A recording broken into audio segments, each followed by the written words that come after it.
Bienvenue pour cette exploration des sources. Aujourd'hui, on se penche sur le parcours de Paul Magnette, une figure vraiment centrale de la politique belge francophone. Oui, bonjour. On s'appuie sur une biographie assez détaillée et puis des interviews récentes. Le but, c'est un peu de comprendre l'homme derrière les fonctions. L'universitaire, le maire, le ministre. Tout à fait. Et ce qui est frappant d'emblée, je trouve, c'est cette dualité. L'académique d'un côté, prof du Sciences Po à l'ULB, spécialiste de l'Europe, il a beaucoup écrit, Oui. et de l'autre, l'homme politique qui plonge dans l'arène, au Parti socialiste. C'est ce passage de la théorie à l'action, quoi. Et une entrée en politique assez soudaine, non? En 2007, il arrive à Charleroi en pleine crise politico-financière là-bas. C'est ça. Il est appelé un peu en pompier, si on veut. Et ça le propulse quasi tout de suite, ministre wallon, puis ministre fédéral, climat, énergie. Oui, des portefeuilles importants. Et sa popularité monte très vite. Il devient sénateur le mieux élu côté francophone en 2010. Il y avait clairement une attente. D'accord. Et ensuite, il y a cette longue période comme bourgmestre de Charleroi, de 2012 à 2024, c'est ça? Exactement, 12 ans. Et là, son grand projet, c'est clair, c'est redresser la ville, le fameux défi Carolo. Concrètement, ça veut dire quoi sur le terrain? Les sources parlent de projets urbains. Ben oui, il y a eu de gros chantiers, Charleroi District Créatif, la rénovation de la ville basse. Il a même créé ce poste de Baumeister, un architecte en chef pour coordonner la vision urbaine, Giorgio Smailis. Ah oui. Et puis, bien sûr, le plan Catch, après le choc de la fermeture de Caterpillar, pour essayer de reconvertir le site et l'emploi. Et on voit aussi un fort accent social dans son action à Charleroi. Réduction du temps de travail communal, Oui, gratuité ciblée des transports, des garderies. développement des cantines scolaires bio, locales, même une monnaie locale, le carolore. Tout à fait. C'est un peu l'image d'un laboratoire social à l'échelle de la ville.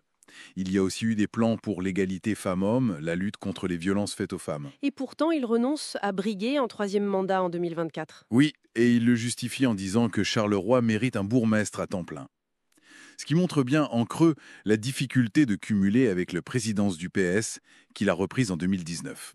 Cette tension locale-nationale, elle est palpable. Parlons de ses autres mandats. Ministre-président wallon, donc chef du gouvernement régional, entre 2014 et 2017. Oui. Le moment clé, là, c'est son opposition au CETA, l'accord EU-Canada, en 2016. Ça fait grand bruit. Ah oui, énorme. En bloquant temporairement la signature belge, il a acquis une stature internationale assez inattendue pour un dirigeant régional.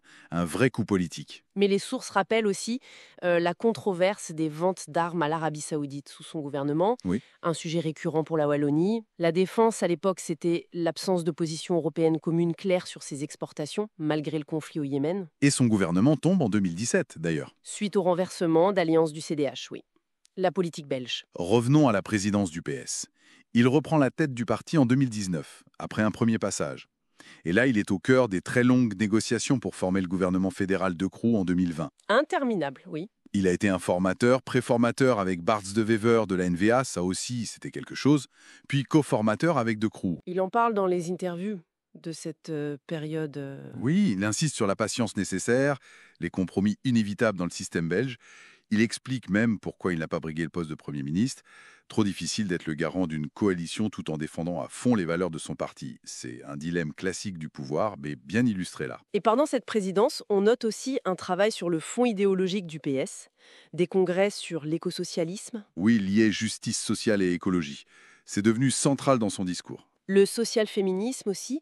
Il publie des livres, La vie large, l'autre moitié du monde, et le parti soutient cette initiative citoyenne européenne Tax the Rich. Exactement, avec Thomas Piketty et d'autres.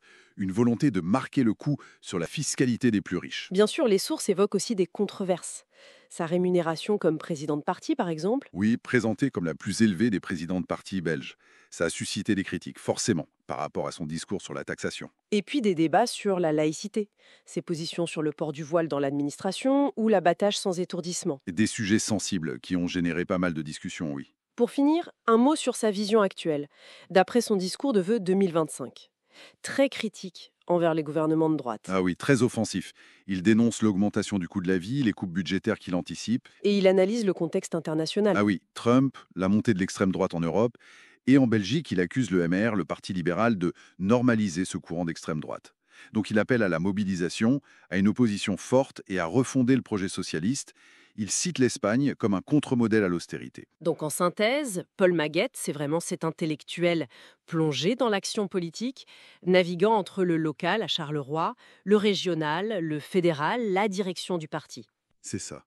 Avec des moments forts, comme le CETA, et cette volonté de repenser la social-démocratie pour aujourd'hui face à l'écologie, aux coalitions, à l'extrême droite. Tout à fait. Et ça nous laisse peut-être avec une réflexion pour nos auditeurs.